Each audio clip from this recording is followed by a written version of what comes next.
today, folks, we are going to be talking about happy sap. So let us get a better understanding on what this sugary substance is. This sugary substance that's created by the orchid is also known as honeydew and sugar water. And the sugary substance can be found on the spike, on the tips of buds, and also in the sheath of the plant. And sometimes it can be found throughout the orchid, especially on the undersides of the orchid foliage.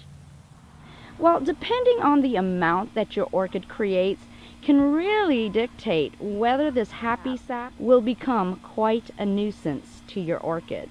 Happy sap has saturated this spike in which it is covered, and it has dried much like glue would dry, creating a shiny layer on this sheath. And the happy sap in this case has actually acted just like glue, in which the petals and the sheath and the spike is actually stuck together. And with the happy sap behaving much like glue, it can be such a tedious task trying to get your blossoms to bloom. Now, the way this orchid blooms is there are layers of sheaths that will come apart from the spike, and the blossom will come forth from these sheaths. Now, what I found kind of awkward is that this actually started coming out, but I noticed it actually skipped this one. So I wondered what happened to this one in particular. What I did notice here, folks, was that inside of this sheath there was actually a blossom. But unfortunately, in this case, the happy sap completely smothered out this blossom, in which now we experienced a blossom fatality. Now, if we take this and look very, very close, you will see fluid within this sheath. So as you see here, folks, this entire thing is filled up with happy sap, and is the reason why the buds and the petals will become stuck or even glued together. Okay, folks, so if you guys are experiencing this not so happy sap, I would suggest that you go ahead and saturate that area first with water. This will help to eliminate destroying or harming your plant, your spike, and definitely your blossom. Of course, check your orchids out and make sure that there's not an abundance of this sticky substance on your orchid, because it definitely can affect your blossoms.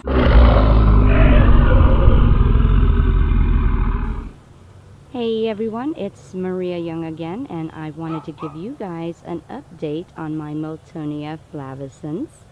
Now, of course, I did a video prior in regards to the happy sap or not so happy sap that was really causing some issues with the way that my Miltonia was actually blooming.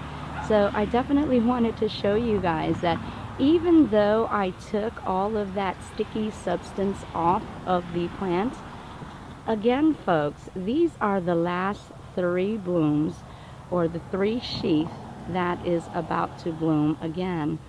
And I wanted to show you guys that this actually is producing so much more happy sap. Do you see that? It just went on my finger right there. That's how much sap this is producing, and it's doing it again, folks.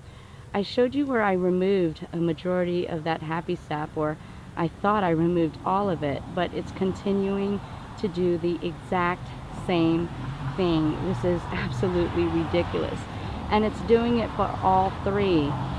As I kind of smash it together or just kind of run my fingers across the sheath, it is so sticky. This thing is just so filled with this sap. It's crazy.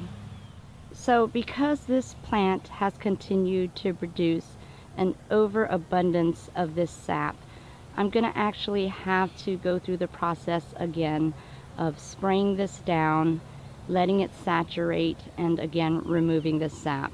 Because if I do not, this is not going to be able to bloom appropriately. Now, this sap has actually caused a lot of discussion as to why plants create this sap. And mind you guys, I am not a horticulturist and I am not a scientist, so I actually don't know why this creates all of this happy sap. I can only go based upon what I read and what seems more appropriate or logical to me. Now, only going based upon the understanding of why and how a plant makes sugar, we know that a plant will take the sunlight given to it and it will actually go through a photosynthesis process where it's taking that sunlight and it's actually producing sugar or glucose, in which that will provide the plant with the energy it needs to grow. And understanding the culture and the habit and the nature of this Miltonia flavescens, it is understood also that this plant is actually more of a shady plant, or perhaps even a dappled light, but it doesn't like too much bright light. And folks, that might be where my problem lies, right there, because this plant is actually kept in very bright light. It's under my tree, which provides it a very good shading, but at certain times of the day that light will sneak into there and it will get a lot of bright light. So based on that assumption, I am thinking that perhaps this plant is getting an over excessive amount of light. So therefore it might be producing an over excessive amount of sugar. And perhaps that is why it is beginning to excrete this just abundance, this overabundance of this sap. Now that is just my assumption. Again, I am not a scientist nor am I a horticulturist, so I really don't know. But what I will say is that I am going to put this in more of a shady area and see how that goes. I definitely want to see if this works, because in the next blooming cycle, which if we take a look here, this actually does have another flower spike. So what I'm gonna do is I'm gonna really put this in a shady area and see if that helps. Maybe it'll alleviate some of that overabundance of this sap that it's creating right now.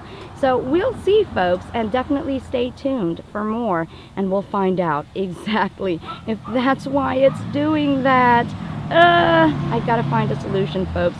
I gotta find a solution, because this is just not working for me. Again, stay tuned for more, folks.